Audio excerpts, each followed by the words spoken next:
What's up, everybody?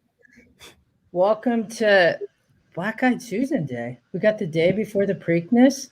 I'm sitting here in beautiful Baltimore, and I know that both of you are sitting here in beautiful Baltimore as well. Welcome, Scotty. Welcome, Brady. Welcome, everybody on the chat. Good morning, we were just having coffee together just downstairs, a half hour ago. Who would have known that all of a sudden we'd be cleaned up? Justin, you were already ready to go, but Brady and I had to jump in the shower and get ready for this. But it's beautiful. I tried to have my computer screen the other direction, right? But you couldn't see me. If you could see this view out here, it's just incredible. By the way, thank you to the Astronic group as well, right, for setting us up here. Absolutely. Yeah. This is awesome. Yeah. I know Justin and I have never been to Pimlico before, so this is going to be a first time for us. What better day to go on Black Eyed Susan and Preakness weekend?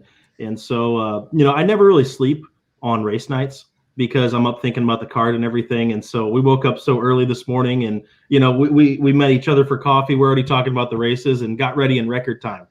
Well, and guys, guess what? I wasn't even awake yet. I barely got my coffee and I'm walking down this waterway here, which is gorgeous. I don't know what they call it, but we're at the waterfront hotel over at the Marriott. And guess who I see? He was on the phone, Aiden Butler. And I'm just walking by and he gets off the phone and we chatted for about 15 minutes. It was really nice. He's doing a great job over there for Stronach and yeah, so that's the guy. But man, what a personality he has too. He's fun to be around. He's got a great energy about him, doesn't he? Yeah, it's great, really good for racing and, to bring in a younger crowd and get people excited about what we're doing. Yeah, it really is. And he wants to do that. He's got some great ideas. I tried to get everything out of him I could in 15 minutes, but yeah, no, it was nice to catch up with Aiden and good morning to everybody. Nathan, Adam, Karina, Jeff, what's up, Lexi Jr.? It's good to see all the familiar faces. Tony in the house. Michael, Lester. Yeah, it's I told Lexi she has to be up on West Coast time. If I'm going to be up, and yes, I did sleep, Adam. I did. I think I got like 4 hours. I was just as excited as Brady. That's a lot for you. 4 hours of sleep between trading and handicapping and your day job. That's a lot of sleep for you. I know, right? Hopefully the market decides to be kind today. It's been brutal lately, but I'm glad that we have West Coasters on. I mean, we knew this might work. We get some West Coasters before work on a Friday. Coach is in the house, Gary. By the way, too, I got to throw this out here. I told you guys this, but I'm following your guys' lead. I have not handicapped at all. I will say this: for the last 15 minutes, I handicapped, and I completely realized that I was handicapping today's Pimlico card. Okay. Now I did like a horse, so I'm going to give that out, but take whatever I say with a grain of salt today. But you know me, I handicap on the fly, so maybe I'll figure this out. But I think I did find a horse for a single today, the Black Eyed Susan. And guys, we were talking about this on when we were chatting yesterday. But what happened with the Scotty Longshot yesterday in the first 4 races at Pimlico, and then the top Scotty pick won the last race. And what did that pick 5 pay over at Pimlico? The $23,000. Incredible. Good morning. That was just like, well, there's Cindy. Speaking of it, that was just like when Cindy hit that pick 5 at Golden Gate, right? I mean, the same type of situation. I think that was 3 Scotty Longshots with a GSR play that paid upwards of $25,000, which incredible, is just crazy. And we saw that with Cindy's hit, guys. I've always said I really feel like if you're going to get any kind of payout on a pick 5 or a pick 4, the Scotty Longshot has to win a couple of those races. And so you can find those fairly easily. I think really the key is, and I'm always on the wrong side of it, but I'm changing my tune. I don't leave. If I'm playing a horizontal, I absolutely do not leave out the Scotty Longshot anymore. I'm sick of that son of a bitch beating me. Yeah, maybe it should just always be the single, and then you have to include it in all the other legs. I think you just do. I mean, because have you noticed? It seems like the ones you look at a Scotty Longshot and go, "Yeah, I could see that," and they don't win. And it's always the one you look at and go, why is this the Scotty Longshot? And that's the one that keeps on winning. Yes. Mm-hmm. Yep. Yeah. You just can't play. You can't leave it out. And we know statistically ROI wise, it's our best algorithm. So for those of you that don't know the Scotty Longshot very well, you should get to know the Scotty Longshot. And you can't overthink it, and a lot of people say, well, what should I play? You've got the GSR, you've got the SOR. Well, this just goes to show you how hard the game we love is. You have to make a call. You just have to make a decision. And that's why it's a subjective handicapping tool, right? This isn't a tout. This isn't, hey, play the top Scotty pick, because maybe it's a low win percentage. When guys, I don't know how you guys do it, but when you find the metrics line up, you got a good GSR, you got a good SOR, you got a top win percentage, top Scotty pick, then you're like, okay, maybe I have a single.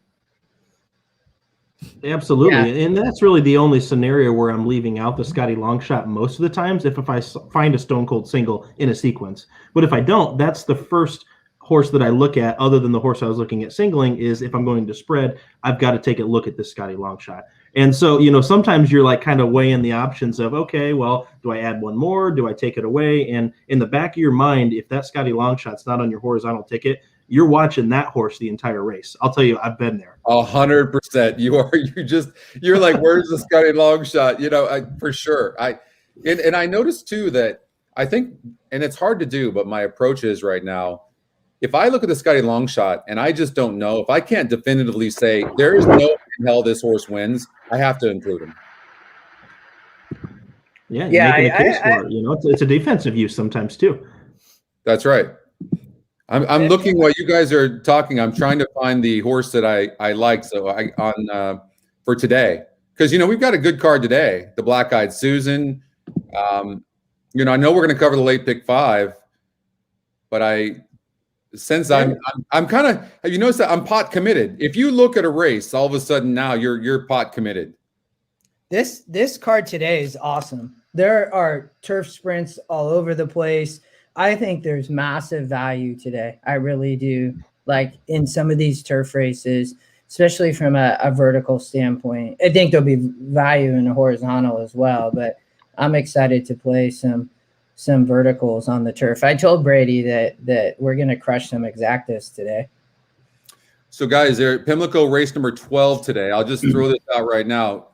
It's the Pimlico Special Match Series Stakes, race number 12 today.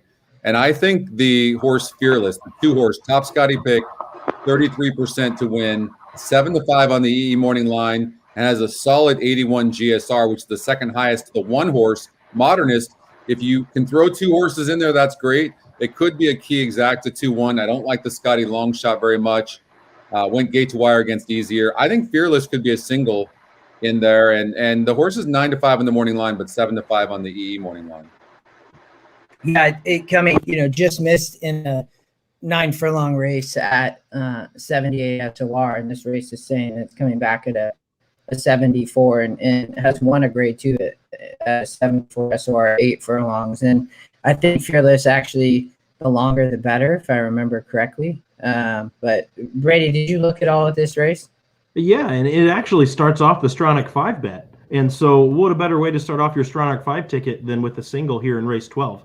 I kind of, when I was looking at this race, I was making a case against a lot of horses that I wanted to toss. And so at the end of the day, I did land on Fearless as well. And this could be one of those scenarios where you look at the top Scotty picks and just play the straight exacta, the straight try. Justin, sort that, Justin. Sorry, Brady. Justin, sort that so we can see the high to the low on that horse. Yeah, I think that on the GSR. On the GSR on Fearless, yeah. You want to sort that so we can see the high number. Yep. And the longer the better. There we go. Yep. Yeah, that's good. And you get Ortiz up, if I'm not mistaken.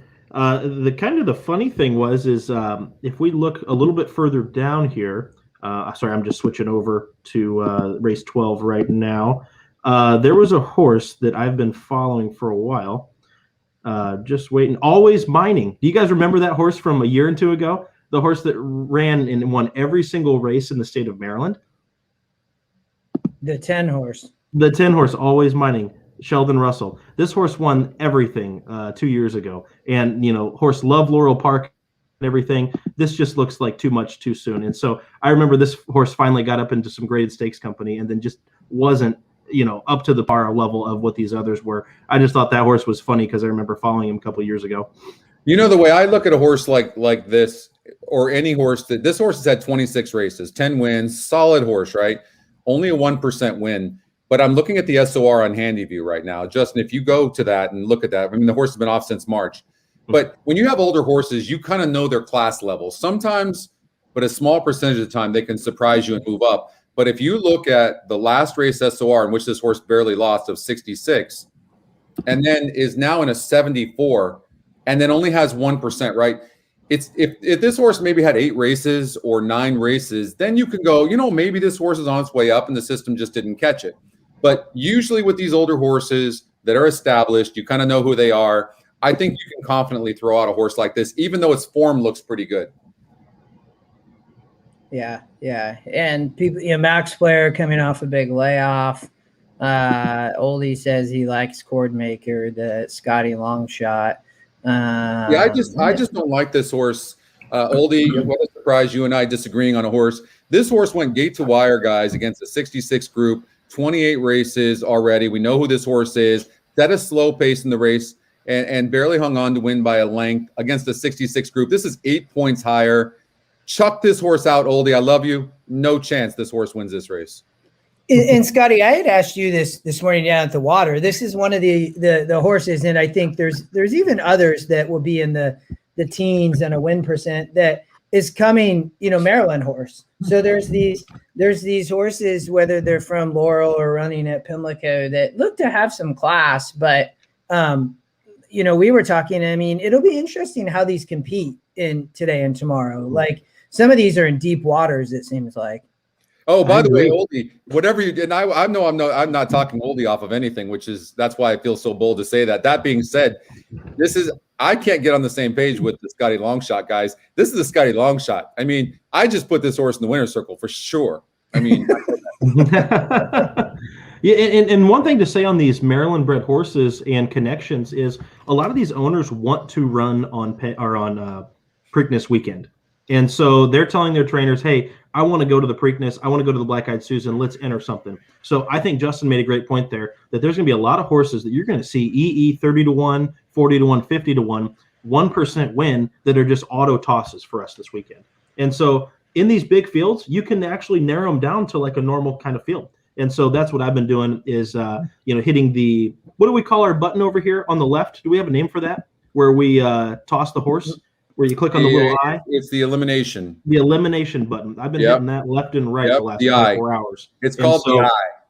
Yeah. The Illuminati. We don't want to look at horses that have a low percentage chance of winning. Even if they win once in a while, they win such a low percentage of the time that you don't want to let that throw you off for sure. So, that's good to know, actually, Oldie. Pimlico's been playing to speed.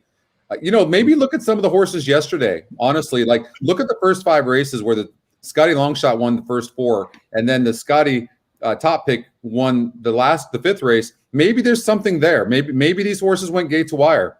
Maybe look at that.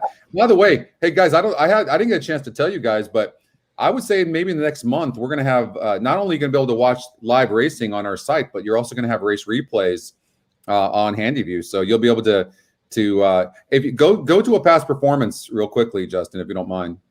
You want me to go to a race from yesterday? Just click on a horse, any horse right now. Oh, all right. Just we're looking at the Black-Eyed Susan next. So here's beautiful gift, Bob. Yeah, so we're going to get rid of the horse's time because, as you guys know, time is irrelevant unless it's quarter horses.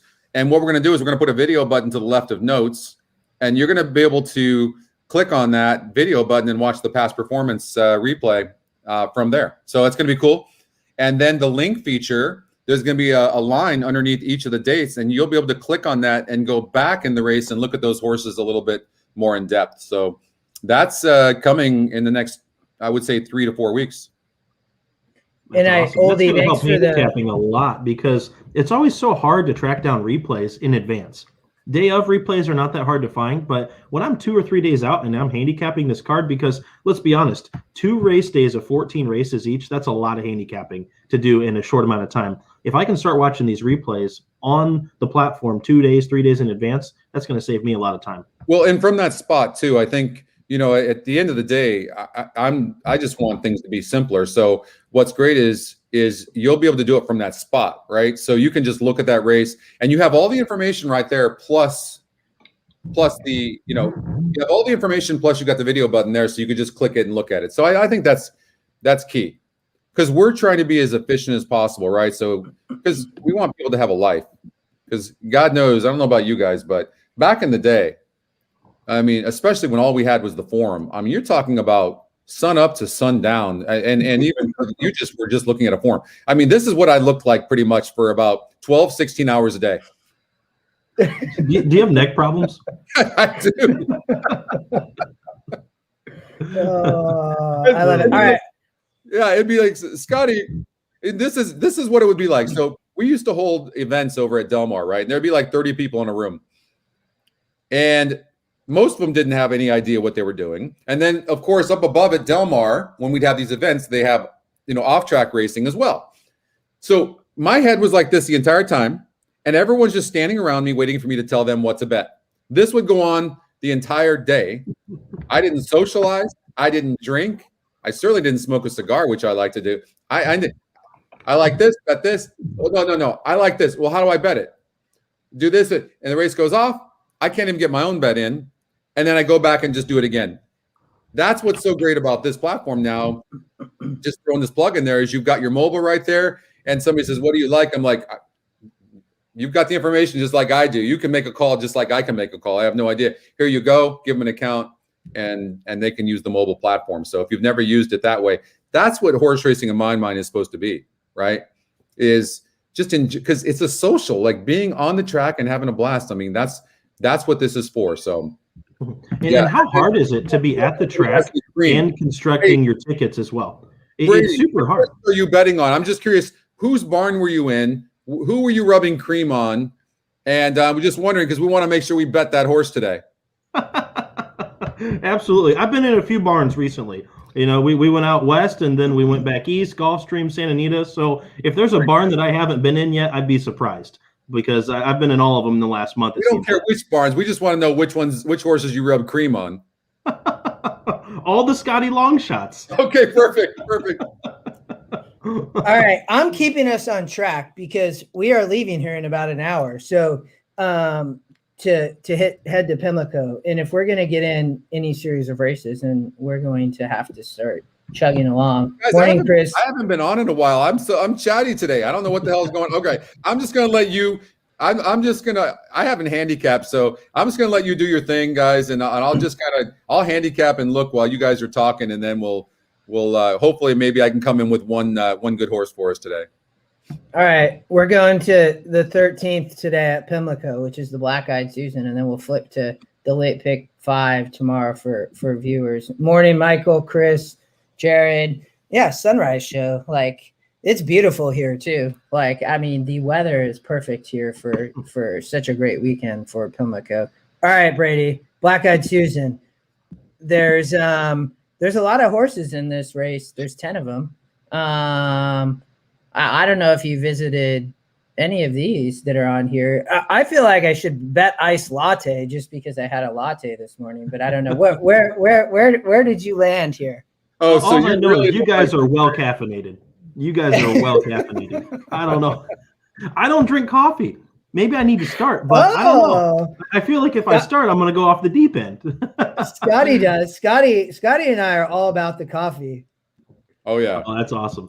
Yeah, where I landed here is I didn't get too creative in this race. In these bigger races, as we saw in the Derby, you had $22 million in the exacta pool. These bigger races, the bigger pools, you got to play them. I really like to try to get creative in the exotics, but I didn't here. I tried to keep it simple. I watched Beautiful Gift win this race against lose the race against the Mandela filly about a month ago, Santa Anita Derby weekend.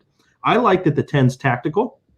I like that you get Johnny Velasquez, that's been riding a lot for Bob Baffert recently, especially as winners. And I like that this horse is going to sit just off the speed inside him, which is the 9 Adventuring, the Brad Cox and Florent Giroux team.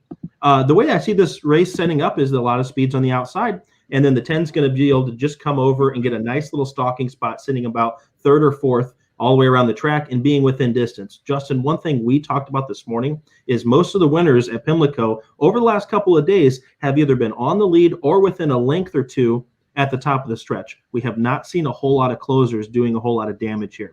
And so you know what happens when Flo gets on a speed horse. He's going to send the 9. I think Johnny's going to sit a nice trip with the 10 here, and then at the top of the stretch is going to ask the horse to go, and should be tough to beat coming down the stretch. That Mandela filly that she lost to was no joke. And actually, Beautiful Gift got a very wide trip last time, and so I think she can improve off of that last effort.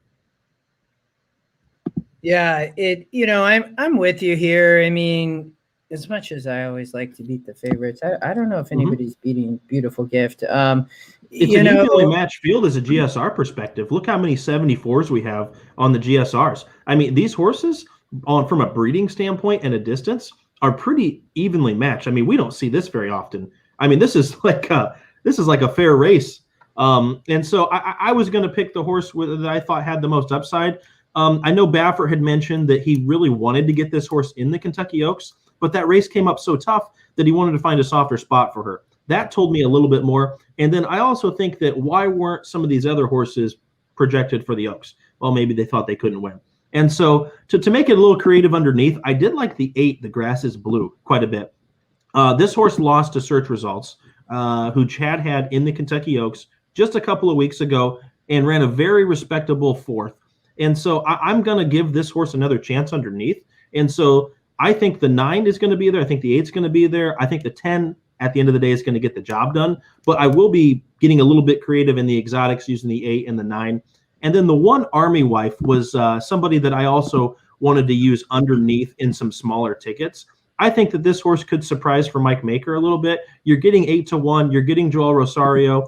And I think that the rail's not going to be so bad as this horse is going to be up there, kind of sitting as a pressing stalker. Guys, throw one in there, okay? So I don't disagree with anything you guys said, but an interesting horse is the 4-horse Forever Boss, and I'll tell you why. If you look at the GSR on the 327 race, 2 back, that was a 54, right? This horse was on the turf, then went to synthetic over at Turfway Park. And the first time this horse was on the dirt, last time I had a 71 GSR from a 54 the prior race and won by 4 1/4 lengths. Now the negative, there was only 3 horses, but it was a 68 SOR, which is the same today. And that horse won easily.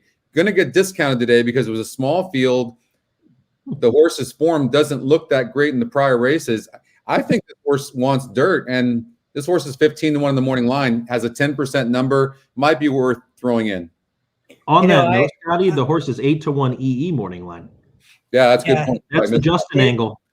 Yeah, and it's funny. You can see I always show my notes up here. I'm like, did McPeak sign up for EquinEdge finally? Is that what happened here? Did he decide like, oh my gosh, I need to route this horse on the dirt and get it off the turf and synthetic?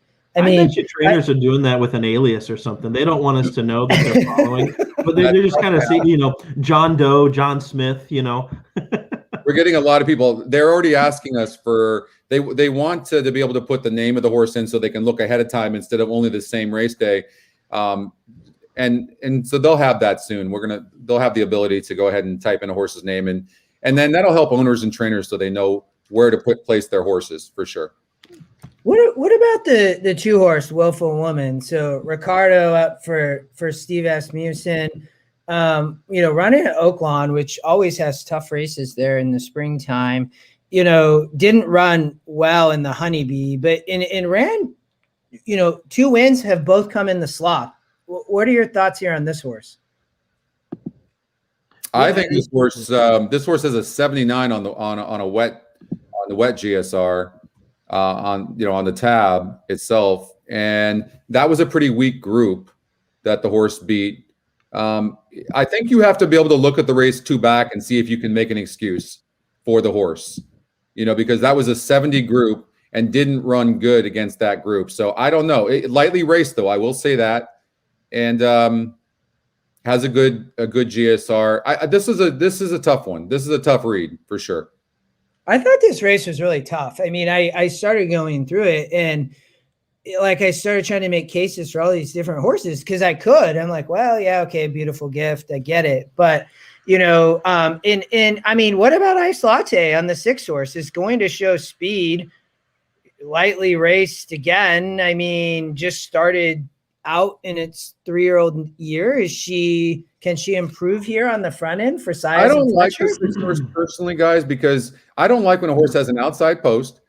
Was right there, was one of the favorites, and then loses, and that SOR was a 56. So personally, this is not the type of play that I like.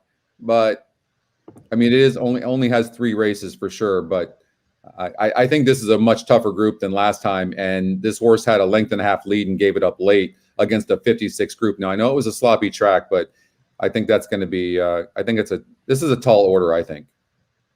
And then the last one I would say we talk about is the 7. So Miss Leslie. So this being Kentucky bred, but mainly running here in Maryland. And Scotty, this is what I was asking about this morning. And this one, only 4%. When you look at the races here that have been run in Maryland, though, the horse looks to fit from a strength of race perspective. What do you think? The only bad race, you're right. Look at the only bad race was 2 back. That was a non-graded stakes race that was an 84 on the SOR, 100%. I don't know why the system doesn't like this, but I think you might have found a gem here. Look at how strong a fields this horse has been facing and running good. 2 first and a second in the last 4 races.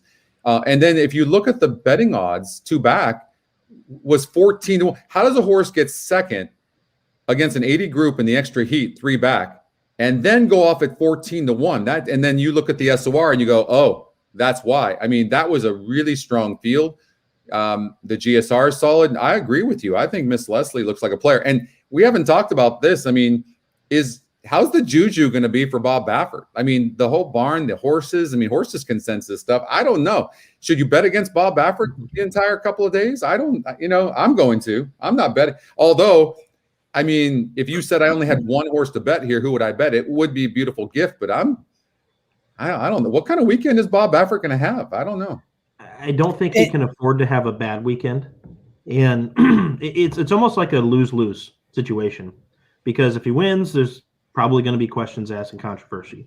If he loses and his horses run off the board, there's going to be questions asked and there's going to be controversy. So this is the one thing in our game right now that nobody knows and nobody can figure out. And that's why I'm anticipating these next 2 days so much. And I'm excited to see what happens. I mean, we could witness some great day in horse racing history the next 2 days with all the controversy going on right now. And I don't even think Baffert's coming on site here. I think he's staying home. And so, you got Jimmy out there that's going to be running everything. And I don't know, that this is the biggest uncertainty in my horse racing career. Well, in one sense it's negative, but you've heard the term, even bad publicity is good. And I was at the airport when I landed yesterday, and there was these 2 women talking. They're like, that gray-haired guy in horse racing, Bob Baffert, he's not going to be here, I heard, and all these things. And so you're getting people that don't even really know anything about horse racing that are talking about this. And so I think from that perspective, it's good.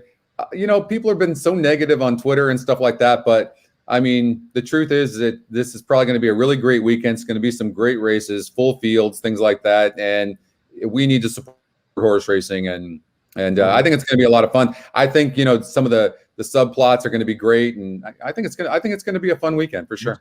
Horse racing is bigger than just one guy. Tiger Woods has taken many absences from the PGA Tour and it still thrives. It still goes on. Okay. So, as a whole, more fun. It's definitely more fun with Tiger. I will say that. But I don't necessarily know if horse racing is the same. I don't know that horse racing has to be more fun with Bob Baffert. Nothing against Bob at all. I just think there's, horse racing is a unique sport, and there's a lot of subplots in there, a lot of great personalities, right? And then the horses themselves. So no, I think it's going to be fantastic. I think you're going to get some good pools. There's going to be some great opportunities to make money. I mean, what was that, $400,000 or $500,000 that pick somebody hit in the pick 5 at Churchill Downs a couple of weeks ago? What was it? How much was that? Are you talking about the superfecta or the pick 5? Oh, the superfecta. That's right, Justin. Yeah. 400 grand Yeah. for $1. Oh my Two God. favorites. I mean, come on. Like us horse players live for these big pools because if you like something, you can get the odds that you want. This is what we live for. Absolutely. Yeah, I'm with you. All right, let's hit this late pick 5. Yeah, let's move to tomorrow. We'll talk about Preakness Day, the late half or the late, I guess not even half, third of the races. We're going to Mike start says he's playing his horses. Michael says don't bet against Baffert. I can tell you, I don't know why. It's just a gut feeling. I'm 150% betting against Baffert all weekend long. I don't think Medina Spirit has a prayer. Did you guys see the GSR and Medina Spirit? What the hell? And by the way, who the hell is the sire? Yeah, Protonico. Protonico. I mean, Secretariat? I mean, here's what I think. I think this is my take on why the GSRs are so high. I looked at the GSR pluses too. I don't know if you guys saw that. I think because I'm guessing that Sarah doesn't have a lot of progeny, and because Medina Spirit won that, it raised the numbers. That's my guess, right? So it's not able to average all the other progeny. That's my guess. So I'm not taking the GSR seriously on Medina Spirit at all. I'm glad you mentioned that. He was a 70 last time out in the Derby. He was a 70. That's what it does. It looks at the history, right, of the family. And all of a sudden, it's just like, wow, look at this family, all of one race or something like that, and it shows Medina Spirit winning the Derby, right? So I've got the GSR is one of our best algorithms, but I am not taking that GSR seriously, personally. In Oldie, it's I don't think it's necessarily that it has a glitch. It's just an AI. It's just an AI tool that's continually working and modifying. And I think to Scotty's point, there's limited prodigy off of from a sire standpoint in the breeding. And so it's just volatile. So I think you have to and that's hard, I think, to know, right? But I think those are the things you just have to try to go with. I mean, sometimes you're going to be right and sometimes you're going to be wrong. You have to remember in this game, you can't call it a glitch because, I mean, you could just play the GSR, the top GSR, and probably almost win money just by itself. So it's right often. So you can't look at it from that perspective. None of these algorithms are perfect. This is why we give you different metrics to see if they all line up. So Medina Spirit's win percentage is only 13%. Concert Tour is going to be dangerous probably, but I think there could be a lot of speed in here. I'm actually going with Midnight Bourbon. Are we on this race right now? Is that what we're doing? Yeah, we're going to go backwards. So we're here. That's my boy, Midnight Bourbon, but you take it away on it. I know you needed that horse last time out though, Justin.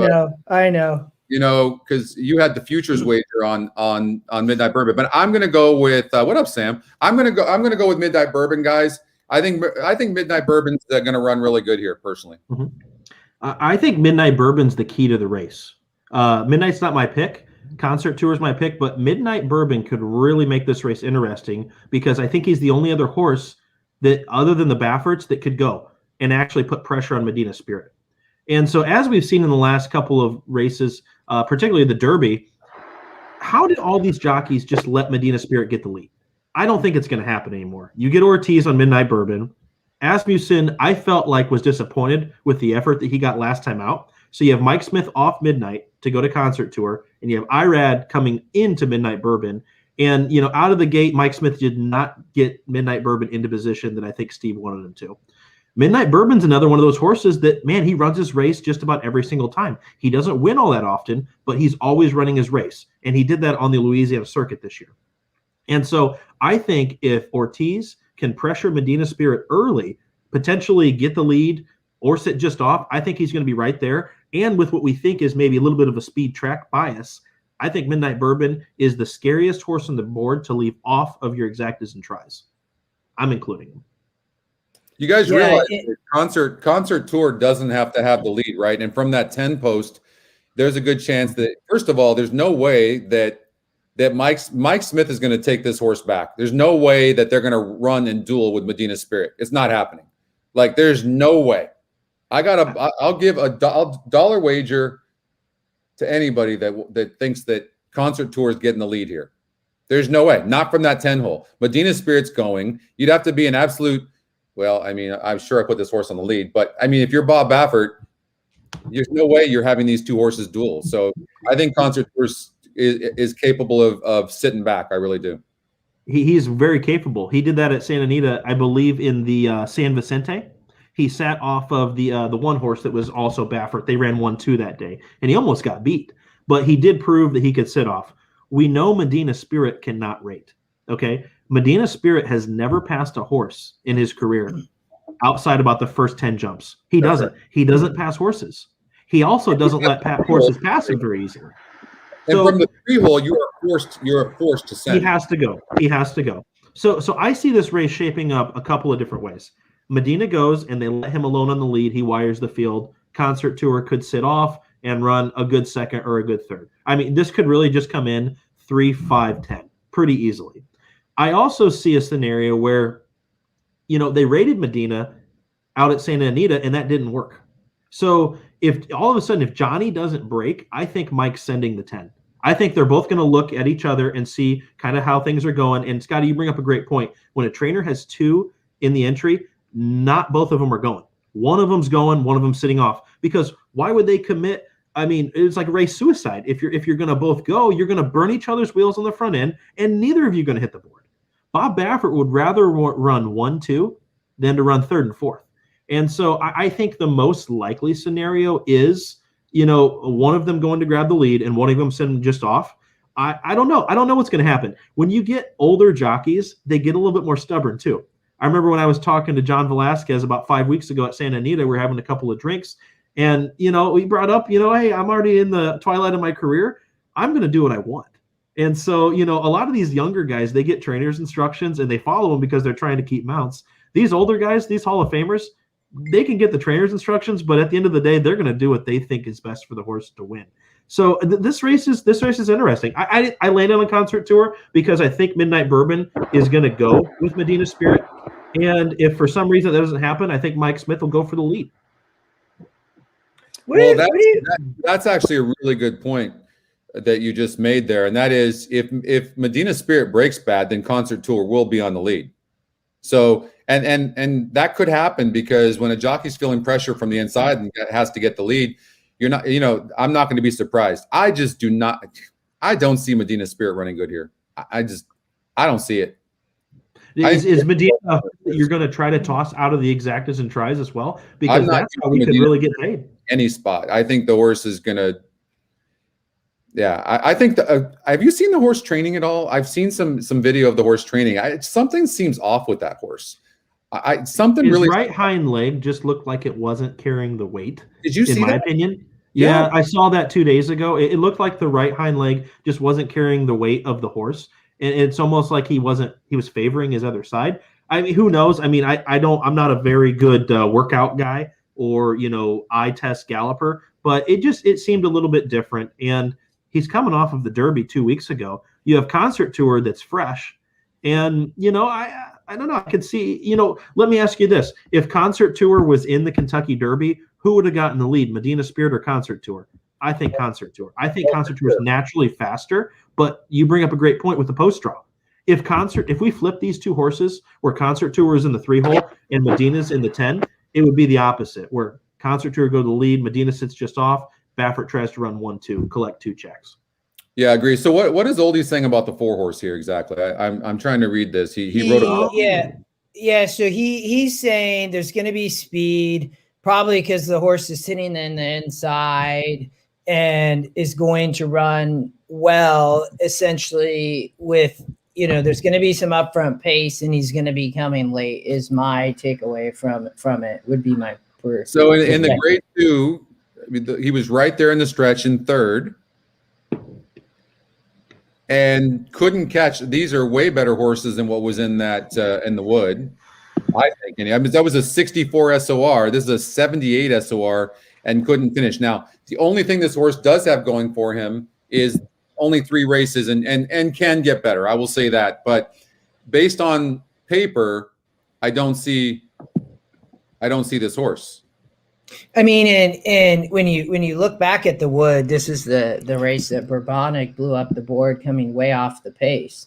So I think that in that race, the pace was fairly slow, if I remember correctly. It was just kind of a mess of a race. But I guess, yeah, he's saying he's going to sit a similar trip to Mandaloon did in the Derby, which is sitting right off, I guess, off of the pace. And I mean, but Oldie, so if that's the case, you're saying he's going to pick it up and he's going to win, or he's just going to run in second or third place and you have to use him in the verticals? Like, I guess it just becomes, is he not good enough?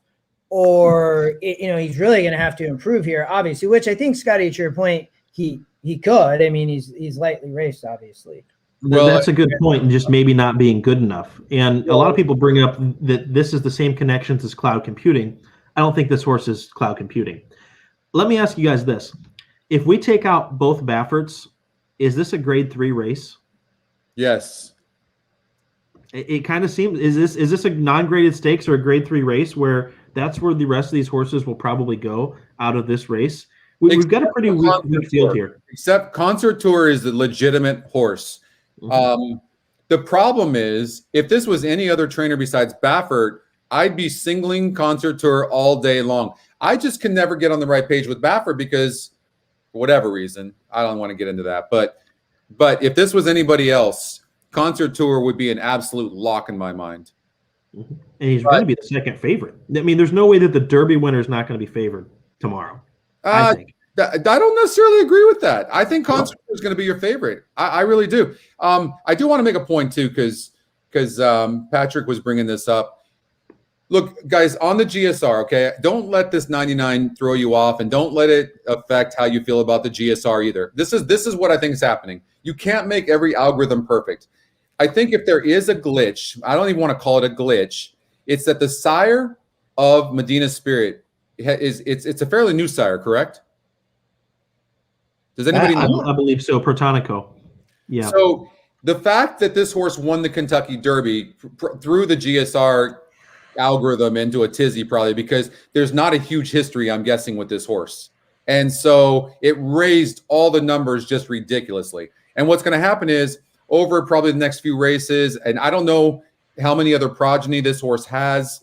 So you have a good history, but some of the new sires, sometimes that can throw it off a little bit. So I'm personally going to go. This horse's numbers and GSRs are off the charts now. So I am going to look into it too, and just see, what causes horses' GSRs to just go crazy. Yeah, and that's a good point about Concert Tour. Had this been under any other trainer, it'd be an absolute stone cold single. In the Derby, had Medina Spirit been trained by anybody else than Bob Baffert, horse would have been like 20-1. 150%. And off the ticket, I use him in the pick 5, only defensively. It's one of those things, this new Baffert thing is kind of like the Lasix, no Lasix issue. Nobody knows what to do about it yet. So I don't know. I don't have enough ticket equity to include both on my ticket. So I just chose one. I just chose Concert Tour. I'm fading Medina Spirit off the edge of the earth. And Oldie, man, you and I are disagreeing today. There's no way in hell. Did Bob Baffert actually come out and say Concert Tour was not good enough to win the Derby? There's no way. I don't believe that for a second. I mean, look on paper, this horse. I mean, if you look at the resume of Concert Tour in comparison to Medina Spirit, Concert Tour is the better horse. Yeah. I mean, had he not gotten his legs burned up with Caddo River out in Arkansas when Superstock circled the field, that's what took it all out of Concert Tour. Bob needed to give this horse an extra couple weeks of rest. That's why he didn't run in the Derby. That's what I think. Oh, absolutely. Yeah, I'm with you. All right, we're going backwards. Anything else to add in the Preakness? I think I'm probably, the more we talk, because Midnight Bourbon, that point you made, Midnight Bourbon, guys, is just like this. Something's wrong with this horse. Like, he just never finishes, right? And needs to be near the pace of what appears to be a fast pace. I mean, and so I'm looking at perfect underneath, isn't he? That race on September 5th last year. I mean, this horse had the perfect setup to finish, and then gets the lead down the stretch, and then loses. Right? There's just, and then this horse won going gate to wire. Right? I'm the more I'm looking at this, I'm going to single Concert Tour personally. It's a Hail Mary for Asmussen here because he calls Ortiz. And Chad Brown has 2 horses in the race, and Irad's not riding either of them. Yeah. And so I think Asmussen probably begged on both knees for Irad, please ride this horse. I need some kind of edge to get me across the finish line. And so why not get the best jockey in the world? And if Irad can't do it, probably nobody can. Because you had Mike Smith on this horse before, and things still didn't go good. I will say this. I believe Midnight Bourbon traveled one of the longest distances in the Derby. And so if you adjust distance lost versus time, he actually was way up there in the amount of ground that he covered. So I think what Asmussen's looking for is a lot better, cleaner trip.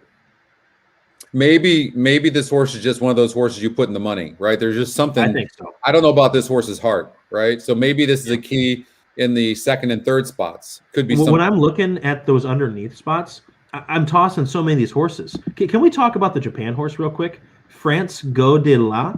Does anybody know anything about this horse? All I know is he tossed his exercise rider 2 days ago. He's been acting up every single day, and you get Joel on him. And so I don't know. Maybe this is the horse that's just going to go and try to screw everything up for Baffert. Well, I mean, I don't know how this horse fits in any way, shape, or form. He gets an 11% win percentage. That's a lot higher than I thought for a 20-1 shot. But I'm tossing. I'm tossing the Chads. I don't like either of the Chads on the dirt here. The Teodoro horse too. Keep me in mind. I know a lot of people are saying that he's come out of tough races, but when I'm looking at a horse that comes out of tough races, I want to see them at least pick up their feet.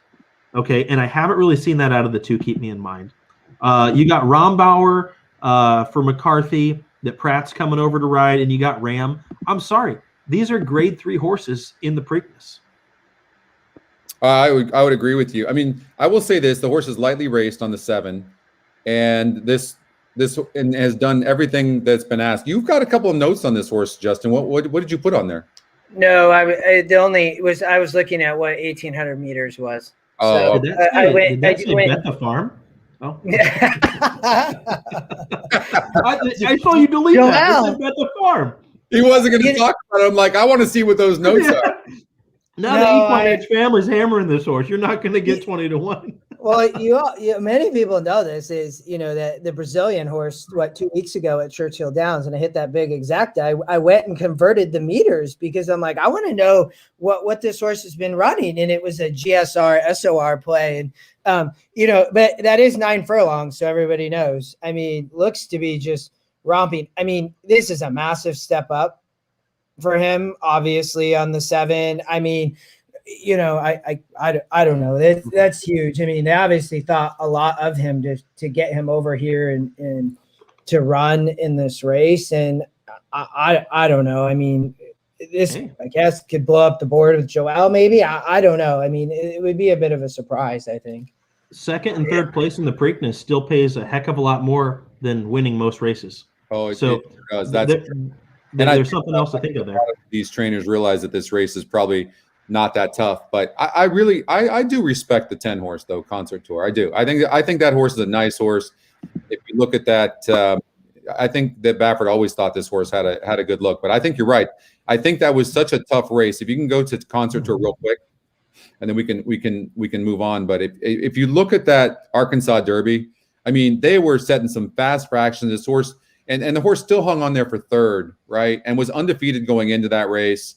I think you're going to see the 10 hole is a huge difference here and going to be sitting behind speed. I think Concert Tour can relax, and I think it's going to be tough. Can you just go to the 6 horse, the Scotty Longshot, real quick? A few of you are really liking the 6, and I want to look at that horse a little bit closer and see Rombauer. Can you? One other thing, that Concert Tour was at Churchill after Oaklawn, right? Bob shipped Concert Tour to Churchill, yes, and just didn't run him, right? Correct. Yeah, that's what I thought. Okay. I guess you can see it in the works too. So for everybody, there's confirmation. So somebody had said that Rombauer galloped out real nicely, which I'm a big. If you're able to watch video, I'm a big proponent of that. When horses gallop out nicely, it doesn't always put them in the winner's circle, but I do like that. And this is what I think, Jay. I think the reason Rosario is off of Concert Tour is because Baffert took him off. I mean, I think that, you know, he dueled in that race, and I don't think Baffert liked that at all. And that's the reason why Baffert probably took him out of the Derby, because it took too much out of him. That's what I think. Yeah, I'm with you on that. I agree. There's a rider change too, you know, and Rosario might not be the best gate jockey in the world either. You know, a lot of times he fits a horse that has a running style that comes from mid to the back part of the pack. Okay, you're not seeing Joel go to the lead or stalk all that often. And so maybe it's just a rider change to try to fit this horse's style. So when I look at this horse, Rombauer, I just think this is the type of horse that's going to be in the money. I really do. Right. And so, but if you look here, if you look at the race 2 back, I mean, it was a 66 group. It was a non-graded stakes race, and the horse comes in the bluegrass and gets a perfect trip and gets third. I mean, I think this horse is a decent horse, but I'm still seeing grade 3 here, you know, but I mean, this horse got in the American Pharoah, this horse ran really good, but I don't know how strong that race was. So there's going to be a lot of speed in here. I mean, the horse is going to get a good setup. I mean, we could see a bomb in this race if Concert Tour doesn't run, and I think we feel pretty strongly that Medina Spirit is going to. I mean, could you guys see Medina Spirit clearing here? Just because it's Baffert and I'm going to be on the other side, yes, because I've seen this movie too many times. But like I said about the Derby, these jockeys have to understand that if you let that horse go out and be alone on the lead again, you're not passing it.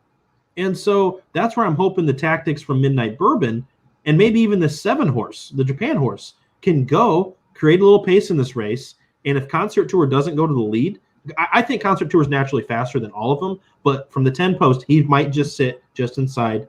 They're going to go fast early, and then he should be sitting the dream trip. It's only a 10-horse field, too, not 20. And so a lot of these horses that had ground lost, like Midnight Bourbon in the Derby, are going to experience a lot better trips because there's half the horses that they have to navigate around in the Preakness. Yeah. Junior thinks that Concert Tour is going to lead all the way. And here's the thing. If Concert Tour gets the lead early, he's gone. And do you think Baffert knows Medina Spirit can't win this race and lets Concert Tour go and says, you know what, let's get 5-2 or 3-1 odds on Concert Tour and let the horse just break and go gate to wire? Is that a possibility? I mean, maybe. It is. And that's the only thing that EquinEdge is not telling us yet is jockey tactics. So that's if we right. have the jockey tactics algorithm figured out. Yeah, right. Owner's intentions, jockey tactics. As soon as we get that algorithm, I'm not giving it to you guys, just so you know. Hey, give it to Mattress Mac just one time. He needs to recoup a little bit. He does. Well, I'm pretty sure he recouped it with all $2 million, $2.5 million, however much it was. I need a new mattress. I might call him. The only thing I would say about Rombauer, just to add on, I know we were talking the 6 horse, is, and a lot of people have, and this is, there's truth in it, is people are winning on the speed at Pimlico in this meet, historically in the Preakness. I don't think somebody has won way off the pace in like 20 or 25 years, if I read correctly, but I didn't get to spend a lot of time. You know, you will get, somebody just mentioned about the GSR is, you know, you do drop down to a 65 at 10 furlongs. The interesting thing I think about Rombauer, though, is the 77 that pops back up. And that's why I love the GSR Plus, because it really does say, well, what's happening here? So if there is a bunch of pace, I hear what you're saying about crowded trade. Rombauer is the horse for me that ultimately could blow up the board and come off the pace to win this. Again, if we have a bunch of pace and Medina and Concert Tour can't figure it out on who goes to the lead, and Midnight Bourbon with Irad is there, and we end up with a hot pace. Is that happen? I don't see a high likelihood, but I, in a horizontal, would not leave off, well, one, the Scotty Longshot if I'm spreading. And but you have to remember this too. Sorry to cut you off, Justin. We have a little bit of delay, so I apologize. But what happens is you see horses on paper that are coming from behind. You really have to look at the SOR in that situation because it's a lot easier to close against easier horses. So if you see the race breaking down and these favorites that you think they're vulnerable and the race is going to stop up front, then yes, a horse like this can get up for sure, no doubt about it. But this horse has been closing against weaker horses, and you can see that by that 82 SOR in the last race. He couldn't close the same, right? Closed against a 66 group, but all of a sudden faced an 82 group and couldn't close. Well, this is a 78. And this is a 78. But so, and it's just, I mean, I like that Flavor Flav is jumping on Pratt here. Like, I just, as a long shot, this is my long shot. I mean, for sure. When you think about that, though, for me, I start leaning even more heavily towards Concert Tour. With everything we're talking about, and on a win percent, it says this race is wide open. I mean, wide open. I mean, look how many horses are in the teens. In Concert Tour, it's only 25%. So, you know, it's going to be interesting. All right, I'm going to move us on, though, because we technically are only supposed to go 5 more minutes. And by the way, yeah, I know. But I just want to make a point, too. We don't know who's right here. We're just opinionated horse players, so Oldie could be completely right. I just so you know, like I respect Oldie's opinion, and you guys should, too. So we've seen so many times where he wins. We're just disagreeing at this time, which is great. I mean, there's nothing wrong with that. That's why Concert Tour is going to win, Oldie. Yeah. All right. Let's we're going to get maybe 1 or 2 more races in here. We're not going to get a full late pick 5. Yeah. Let's talk to 12. Just go over a ticket, or do you want to just try to do a couple races leading up to the Preakness? Let's just do a couple more races, okay. and I'll kind of. I know you both need to get ready, and we need to be downstairs probably a few minutes early, so I'll kind of watch the clock. When's the first race start at Pimlico? 11:30. But I think transportation leaves here at 10. No, what time is it? I don't even know what time it is, you guys. It's almost 9:30. Do we even know what we're doing? Yeah, I talked to Beverly. Oh, you already did. You've got I talked to Beverly. She said 10 I'm o'clock. glad somebody's got their act together. I just fake it, dude. I just act like I had it all together. All right, race. This is the turf race. 2 Chads. Let's start. Yeah, the dinner party. I don't know how to. A bunch of Ireland-breds, and I guess a France-bred too. But Curamata, Sacred Life, Talk or Listen, Bye Bye Melvin shows up here, which I recognize that name. Brady, what's your thoughts here? I tried to kind of narrow here, so I'm curious where you landed. Absolutely. I went 3 deep here. I went with the 3, the 5, and then the 2 English B.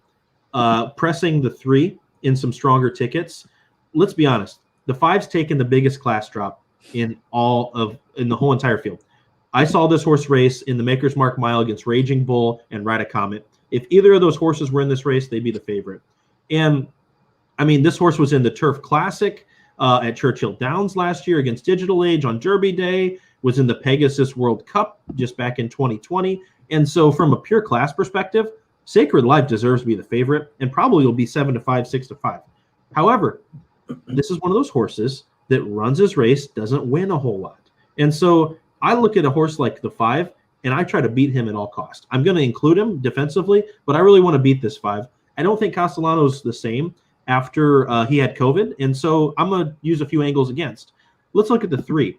On the 5, Brady, just I'm going to chime in, and I'll let you keep going. Yeah. The horse did not run well without Lasix both times. So if you want to play Lasix angle, you guys, just keep in mind, you can see it in handy view, both times did not run great in an 80 and a 76. This is a 74, so to Brady's point, is dropping. But just there's that note. Go to the 3.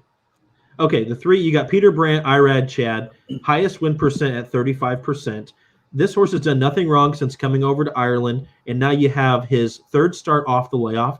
I think that this horse is absolutely sitting on his best effort here, and the fact that you get Ortiz can't hurt either. I won't spend too much time to go into detail because I know we're crunched on time, but let's look at the 2 English B. This is the horse that I think could wreck the whole thing. Keep going. So Calumet Farm has 2 horses in the race, English B and Flying Scotsman. The Scotsman is going to try to get the lead at all costs. When I was in Sisterson's barn about a month ago, we were talking about the Scotsman, and that's what he does. He goes and gets the lead. He didn't get the lead last time out, though, and look what he did. He ran 9th. So I see this Flying Scotsman going as fast as possible, and I think that that's going to mess with some like it Hot Brown, the 1 from a pace perspective. So I see the number 2 English B getting a dream setup pace-wise. I'm totally with you that I think the 3 could run really well. I did watch the race here with Irad in this allowance race at Aqueduct. I loved it. I know it's a 68, so horse has to step up, but I really, really like the race. It's going to be without Lasix. Huge EquinEdge morning line angle, you guys. I mean, this horse is 9-5 on the EquinEdge morning line versus 6-1. So, you're not going to get anywhere close to 6-1 on this horse. There's no way. I mean, my guess is 2-1, maybe 7-2, 3-1. My guess is it could be every bit of 9-5. Look at the 8 Bye Melvin real quick too. That other horse, also interested me a little bit. And so you get Johnny V for Graham Motion. And what does Graham Motion always do come Preakness time? Motion is a guy that you don't want to disregard because he always sneaks up on you. He always runs well. And this horse is going to kind of be the mid-pack stalker. And so if maybe there isn't as much pace up front as the Chad Brown horses want or as English B does, I think Bye Melvin would be a great horse to use at least underneath and at a price of 10-1. Maybe not to win, but underneath. The only thing with this Bye Melvin, if you look at the 2 times this horse is raced at a 74 SOR, has not run good. And I just think this is a non-graded stakes horse. And this horse won a grade 3, which at a 66, this is just a tougher field. I think this horse is going to, I mean, maybe for the exotics. I just don't see every one of these contenders breaking down. I don't like the 8 at all personally, respectfully, only because I have this thing where you're a grade 3. There's a big difference between a grade 2, grade 1, and a grade 3 horse. Barely wins a grade 3 in the Saranac over at Saratoga last year. This horse is going to have to step up big time. I think the up-and-comer here is the 3. There's something I agree with you guys on Sacred Life, the 5. There's just something about this horse. You just second off the long layoff. I don't know that this horse is the same. 7-5 on the morning line. This horse is going to probably go off at 2-1 or 5-2. Your favorite's going to be Kuramata. 3 is the horse to beat for sure.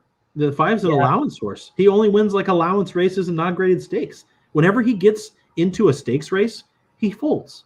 Yeah. And so what a perfect 7-5 shot to beat. And Justin, I bet you're probably going to toss him off a few of your smaller tickets, aren't you? I'm not playing Sacred Life at all. Not even putting on a ticket. Not in this race. Is that what you were referring to? Yep. The 5? Yep. I know, because you love tossing some vulnerable favorites. And the thing here is it's probably not even the favorite, to Scotty's point. Like, I think this is what we call a false favorite on the morning line, and the 3 probably ends up the favorite. But I'm not even putting this horse in my ticket. I'll be fine. Let me give you guys another angle. So if you agree that the 5 horse is a false favorite, and then you look at all the EE morning lines, they're all 6-1 or above, except for Kuramata, who's 9-5 and 35%, and Scotty pick. I think Kuramata is a single. It's a single. It is. I'm with you, Scotty. I think that Kuramata is a single, and that's pretty why I would toss off the 5. I wouldn't put the 3 and 5 on the ticket. I'll put just the 3. I'll put the 3 with somebody else if I truly thought that somebody had a legit shot.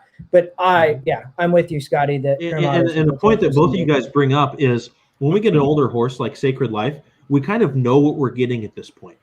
Kuramata is still on the improve.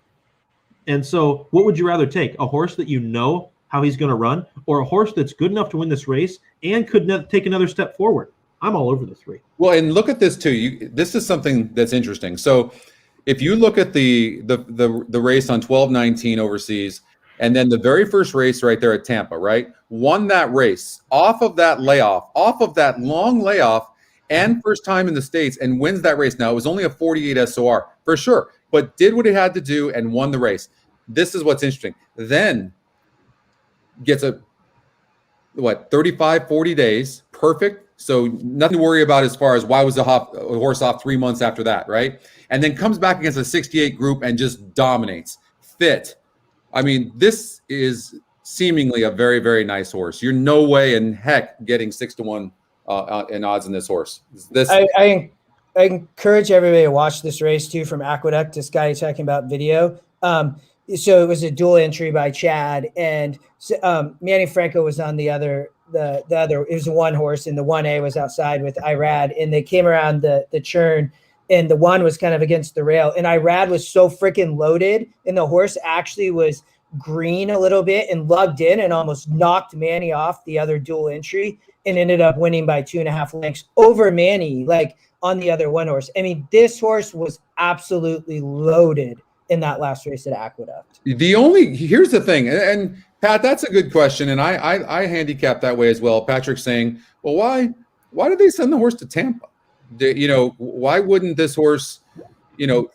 I can't answer that question, but I think that's fair. And the other thing I will say this horse being from overseas, that was a good track. If we want to now go the other direction, that was a good track, right? How's this track playing in Pimlico? Is it really fast? How's the turf course? Maybe this horse really, was bred for some of those European horses. They're bred for those good tracks, right? And maybe the conditions were perfect for that horse last time out. I guess if you want to play devil's advocate. I think that Chad sent his better horses to Tampa this year because he didn't feel like his horse's running style fit Gulfstream's turf course this winter. I mean, Gulfstream's turf course this winter was so good for speed horses. And so how many Chad Brown horses do you ever see go to the lead? I can name 2 that I know of, just newspaper of record, and then the one that ran last Saturday, Miss something. But yeah, with his running style, he sent to Tampa because he felt like it wasn't as speed favoring. Okay, well there you go. That's a positive for the 3. And then I don't know what to make about the good track. I mean, listen. If you don't think that these turf courses make a difference for certain horses, they absolutely do. I mean, a good course compared to a fast, it makes a difference for horses. You just have to know the horses. So that's why we put conditions here on our handy view, because it's important to know. Like, you look at the horse like the one. Can you go back to that one horse real quickly? And you can see that horse had raced in a bunch of different surfaces on the turf, right? So how did this horse run? So yielding, okay, so you don't really get a beat on this horse. Fast, yielding, the horse ran good, and then good and didn't run good. So this horse is, you don't know. So, but it can play.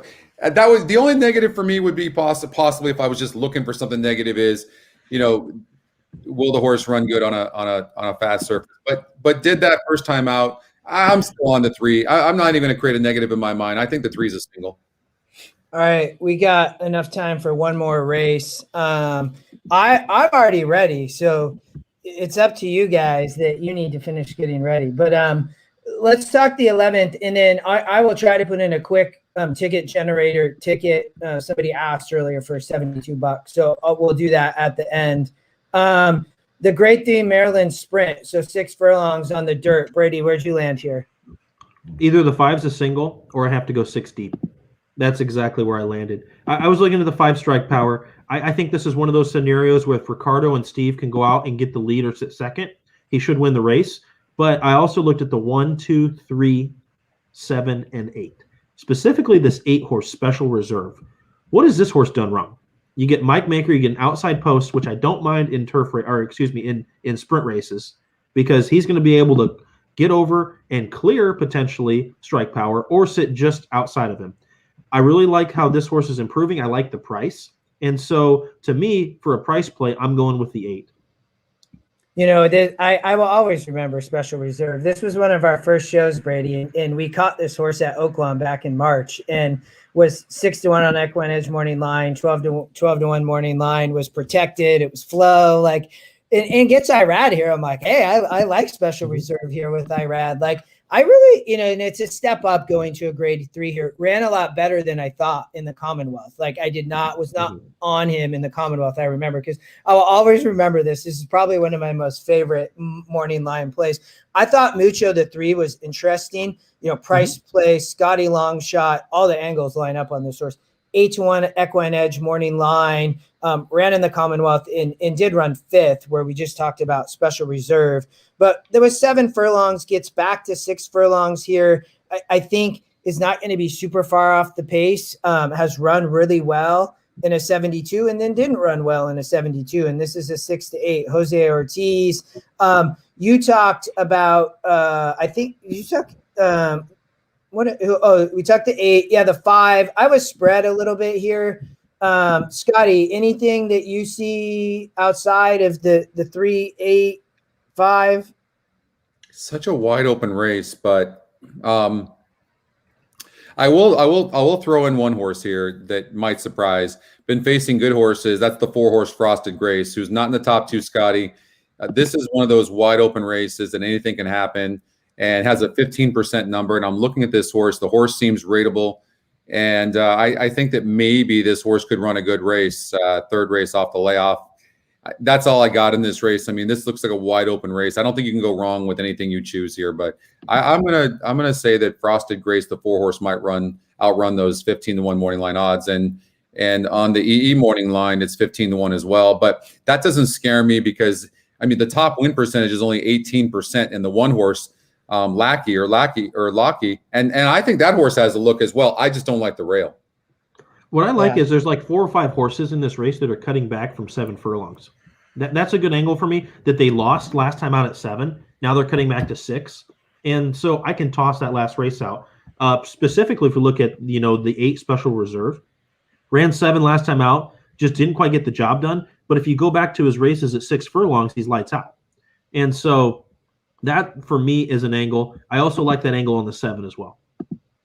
Especially showing speed, like with the breezy gust. Like when you see, if you really want to play cutbacks like this, you want to see a horse that actually is showing speed at the longer distance and then cutting back. The problem with this horse, though, the 7, is this horse really only has one way of going. Has never shown that can rate, and it's also a Pennsylvania bred and been facing, last time was State Bred Company and then lost going 7/8, which arguably could be a little bit too long at this level, but.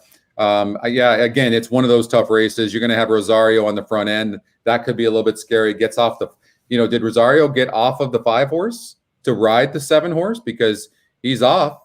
I mean, or did he get, would you take him off? Well, Asmussen uses Santana, doesn't he? Yeah. Yes. Yeah. So Ricardo's getting that mount over, and there's a lot of speed in here. So expect a very hot pace, which I think. Which, to your point, Frosted Grace, Scotty, could set a great trip. I mean, it has not. I mean, a 74 on the Gulfstream dirt, runs a respectable second. Only 4 horses. You go back and won a 68 here, kind of probably sitting off the speed here would be my guess. So do me a favor, go to the 5-horse and show the past performances. I just want to show a handicapping angle that you guys can look at. So if you look here. When you're looking at the handy view, look at the stretch. So kind of go to the stretch and show everybody where the stretch is, right there. So, and then you look, this horse is losing ground every single time. This is not the type of horse I like to play, personally, right? Look at that. Every time losing ground. Now, that was a 78 group last time out, and then prior to that was a 72. But if this horse doesn't clear, and there's faster horses than this, how does this horse win the race? Never passes horses. And there is a lot of speed. There's other speed in this. So maybe this horse is a horse that you try to beat from that perspective, right? Because now this seems like a little bit easier group. I will say that, but 4 back against an easier group, this horse got second, ran a decent race, but this horse just never seems to pass horses past the stretch. And that's a concern for me. I'm not saying this horse can't win. I don't want to talk anybody off of it. It is Scotty's top pick, but these are the types of horses and favorites that you always want to try to beat. We found a few in the sequence. Either the 5 wins going away or you have to go deep in this race, I believe. I think you got to either single or take a stand, and I'd rather take a stand by going at least 3 or 4 or 5 deep here. I really like the 7 and the 8. I'm using the 3 Mucho though as well. I thought Mucho was interesting. Kind of on the same angle as Frosted Grace. This horse really, I think, will appreciate a little bit of a cutback again. And you get Jose Ortiz, and John Ortiz had a great Oakland meet. And so I thought that the 3 deserved a shot as well if we're going to go, further deep. And because I'm so skinny in the late part of my ticket, with 2 singles or, going just a few in the turf race, that you can afford to, use some equity here in this race. Oh, and I agree with you, by the way. First of all, it's a price play. So that's one algorithm. The EE Morning Line has this horse at 8-1, which isn't bad considering that if you think that the 5 is vulnerable and that horse is 3-1, and I think the 7 is vulnerable because that's speed as well, all of a sudden you're looking at this going, there's some value in here. And then you look at the 3-horse, and I think this horse can rate. I think the Scotty Longshot's a player in here. I really do. I think Mucho could win this race. I think there's great vertical value here, whether it's the 3 and the 4. There is a lot of value of prices that are for sure hitting the board or winning this race. All right, I'm keeping us on task. We're gonna go pick 5 real quick. We're gonna single the 3 horse in leg 4. What was Kuramada? Brady, what do you like in the 9th? So the 9th here, I had 2 deep on a small ticket, and I went 4 deep on a little bit of a bigger ticket. And so if we look at this race here, you've got Casual, Asmussen, and Santana. I'm going to try to beat this horse. This 5 horse I had a note on, Chub Wagon. This is the speed horse in the race where I think Irad could turn away everybody else. The only other speed horse I'm really worried about is the 6 horse, and that's the I believe that's the Gaudette horse. And so I thought the 5 was going to be strong here. Speed horse, Ortiz, Scotty's top pick. But then I also thought we could look at the 8 horse here, French Empire. This is the Brad Cox horse that Javier is going to ride for 10 Strike Racing. This is a horse that's going to absolutely sit a nice tactical spot from the outside. And so for me, for shorter tickets, I was just using the 5. In longer tickets, I was going to include that Scotty Longshot Club Car. This is a cool horse. Ben Colebrook had an awesome Keeneland meet. His horses are hot right now. You get Jose Ortiz to ride, and this is another horse that's going to sit kind of further back and make one run.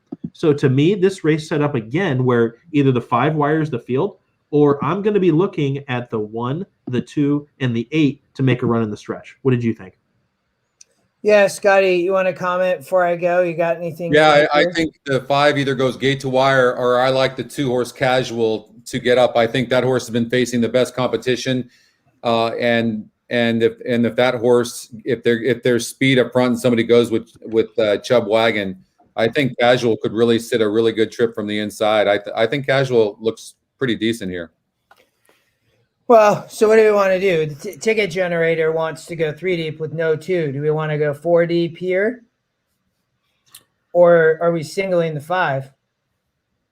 I felt with, as long as the ticket stays under $90, it's 3 deep. You got a lot of spread there in race 11. And then the ticket generator, it's using both Baffords in the last, where I thought maybe we could single concert tour in the last. There you go. I would go with that. This race it's either the 5 horse or it could be a spread race. Like I looked at Club Bar, the 1. I don't love the rail. I think the horse is going to have to check back some. So although I respect this horse and I think the horse will be in the money, maybe can't get the win. And French Empire, what has this horse done wrong? Like Brady was talking about him, his horse has won 4 races in a row. Looks really good. Now this is a step up. I mean, these are tougher here than what this horse has been facing. So I don't necessarily love the 8, but I think the 8 can run. What's wrong with the 6 horse? I mean, but here's the thing about the 6. How fast is the 6 in comparison to the 5? Because the 6 horse has one way of going. And so the 6 is fast. I mean, I think right. And so if the 6 goes with the 5, then this race is set up for the 2 in my mind.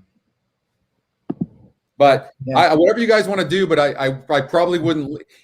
The fact that the 6, if the 6 wasn't in the race, I would think the 5 would be a single. But the fact that the 6 is in the race and only has one way of going, I mean, Toledo would have to be really dumb to not send this horse, because if you do, you're just saying, here, let me give you the race 5, and then that Irad's doing only one thing, and that's trying to get the lead. So what happens here? Something's got to give. Based on that, you could have a wide open race. I think the 2 looks like the best closer in the class of the field. I know he's not in the top Scotty 2, but that doesn't really scare me here. I think Casual might be the horse to beat here. All right. I'm cutting the show because we have 10 minutes to get downstairs. So there's the pick 5 ticket. We're going with back-to-back singles with the single with concert tour in Kurimata with coverage in the first 3 legs. Scotty, you had a single today in the 12th race, which was the 2 horse, correct? Yeah, the 2. All right. And anything else to add, boys? Brady, Scotty? I'm going to make sure I give you guys a few minutes to get ready. Michael, sorry we can't do that. We just literally have no time. We got 10 minutes, and I still have to put on a jacket. Let's rock and roll. Well, it was a pleasure, boys. I'm excited. I can't wait. And for viewers, I wish you all the best luck today. It's going to be fun. Today, there's some great turf racing. There is a ton of turf sprints. There's some other great turf races. I think there's a lot of value. As I think Oldie said a little bit ago, the turf has been producing bombs and great value. So I wish everybody the best of luck in Black-Eyed Susan Day tomorrow at Preakness. I'm sure I'll post some stuff on Twitter, Instagram. So definitely feel free to check in. Scotty, Brady, anything to add before we close it out? No, I just this was fun. This was really fun. I miss doing this. I'm looking at this pirate ship that's like going by. Hold on. I'm going to turn the. I don't have a harbor view, so lucky Can you guys see this? Oh, that's awesome. I love it. Right? Well, maybe that's what we're riding on to get to the track. Is the track like Del Mar where it sits on the water? Yes. Our ride is leaving. Yeah, there we go. We got to catch it. Our ride is leaving.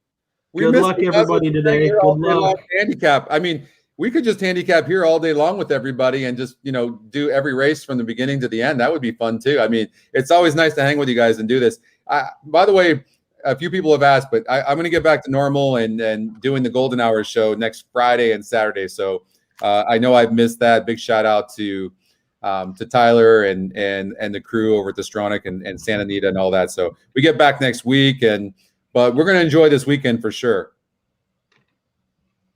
All right, boys. All right, viewers. Good luck, everybody. Good luck, everybody. Chat soon. All right, guys. We'll see you in a long time, like 10 minutes downstairs. All right. Sounds good. See ya. All right. Bye. Bye.